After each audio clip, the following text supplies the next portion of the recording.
모든 정의에 따라 유전자 치료제입니다.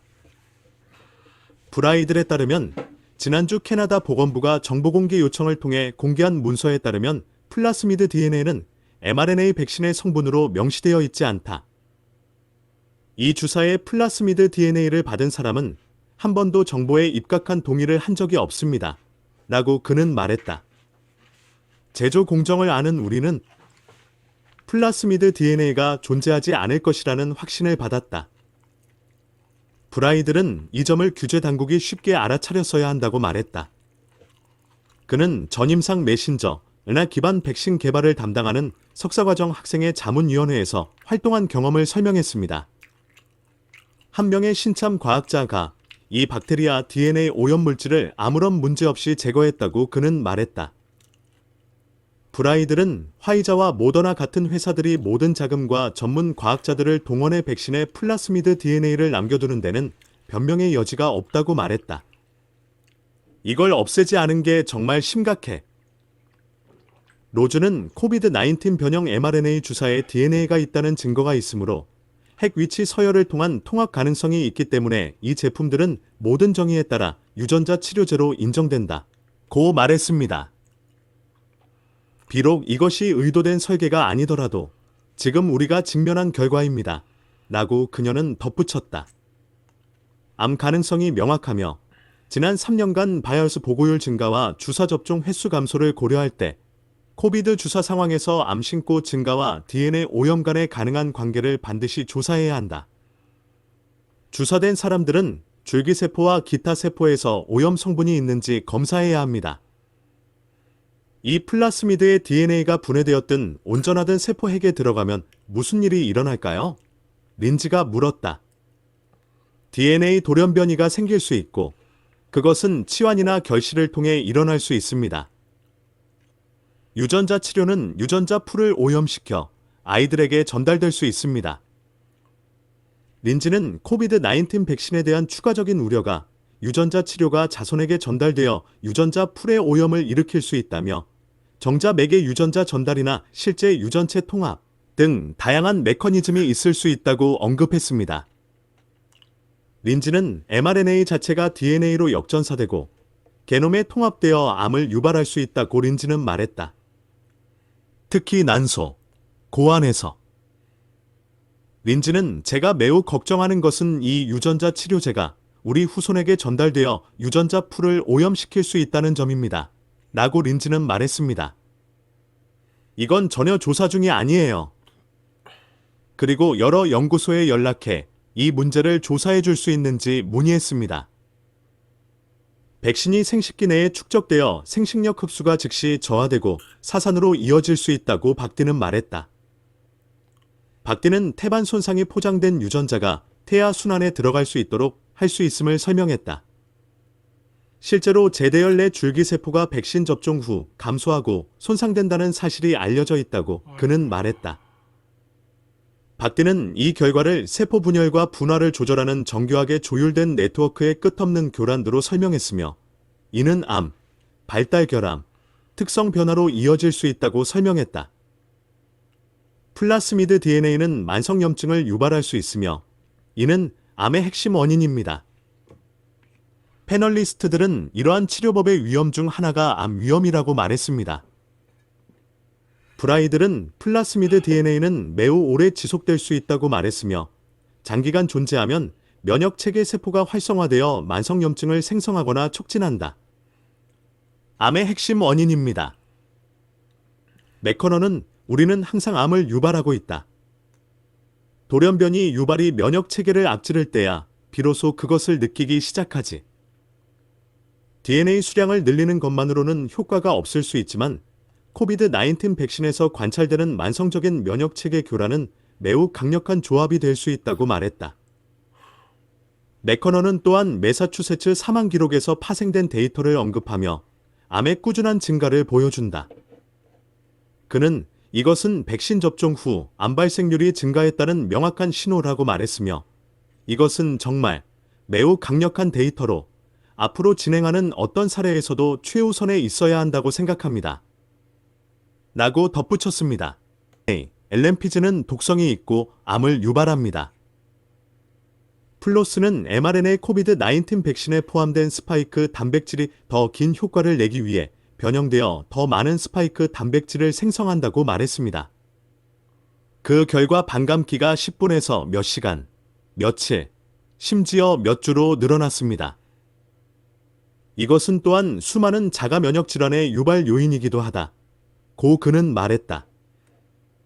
맥컬런은 코비드-19 백신이 신체의 종양 감시 시스템에 영향을 미친다고 말하며 이미 그 종양 감시 시스템을 약화시키는 돌연 변이가 있다면 그 돌연 변이는 암에 취약하게 만드는 것으로 알려져 있다고 덧붙였다. 그는 수정된 RNA가 인체에 이질적이다고 덧붙였으며 메신저 RNA를 반복적으로 투여하면 우리 몸이 돌연 변이를 수리하는 능력을 저해할 수 있어 그 세포가 잠재적으로 암세포. 맥컬런은 이제 코비드-19 백신이 암을 유발할 수 있다는 충분한 지식 체계가 확보되었다고 말하며 모든 암 감시 시스템에서 암 발생률이 상승하고 있다고 덧붙였다. 이제 코비드-19 백신을 여러 차례 접종하면 암 진행을 가속화할 수 있는 상황이 되었다고 덧붙였다. 여기서 이 문제를 가장 잘 표현하는 용어가 터보암일 거라고 생각한다고 그는 말했다. 로즈는 코비드-19 백신 접종이 시작된 이후 암 보고가 증가하고 있다고 말했습니다. 하지만 맥컬러프에 따르면 암 감시 시스템 중 어느 곳도 이를 백신 접종과 통합하지 않았다고 합니다. 트로치는 램피도 독성이 있다고 말했다. 이것이 이 주사가 mRNA 백신보다 훨씬 높은 수준의 아나필락시스 쇼크를 유발하는 이유 중 하나다며 또한 DNA 수리 메커니즘을 손상시켜 종양 억제를 저해하는 영향도 있다. 고 덧붙였다. 로즈는 램피의 잠재적 심각한 부작용으로 아나필락시스, 폐혈증, 독성 쇼크, 사망 등이 포함된다고 말했습니다. 악용 코드는 mRNA 백신만이 위험한 것이 아니라고 언급하며 존슨앤드존슨과 아스트라제네카와 같은 아데노바이러스 기반 코비드-19 백신에서는 아데노바이러스가 DNA 조각의 통합을 가능하게 할 수 있다고 덧붙였고 DNA 조각이 포함된 캡슐이 암 전이를 초래할 수 있다고 덧붙였습니다.